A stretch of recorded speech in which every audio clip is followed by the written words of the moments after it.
Welcome to Story ตำนาน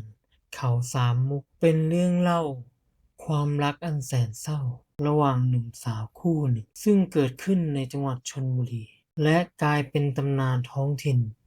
ที่ผูกพันกับสถานที่จริงเขา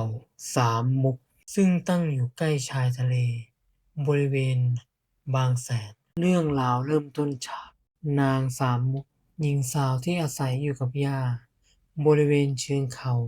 วันหนึ่งขณะที่นางสามมุกกำลังเดินเล่นริมชายหาดนางได้พบกับหนุ่มแสนลูกชายของเศรษฐีผู้มั่งคั่งทั้งสองเกิดความรักกัน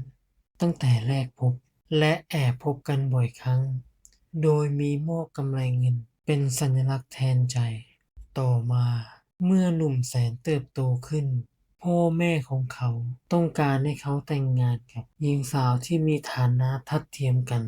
ทำให้ความรักระหว่างแสนและสามมุกถูกกีดกัน หนุ่มแสนพยายามที่จะอ้อนวอนพ่อแม่ให้ยอมรับนางสามมุกแต่ก็ไม่สำเร็จและถูกบังคับให้แต่งงานกับหญิงอื่นเมื่อสามมุกทราบข่าวนี้เธอเศร้าใจอย่างมากจนหมดสิ้นกำลังใจเธอตัดสินใจกระโดดจากหน้าผาบริเวณเขาแห่งนั้นลงสู่ทะเลเพื่อจบชีวิตของเธอ หนุ่มแสนเมื่อทราบเรื่องการตายของนางสามมุกก็เสียใจเป็นอย่างมากจึงกระโดดตามลงไปสู่ความตายด้วยเช่นกันหลังจากนั้นผู้คนในท้องถิ่นต่างเชื่อว่าวิญญาณของสามมุก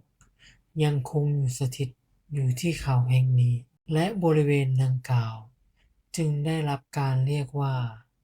เขาสามมุก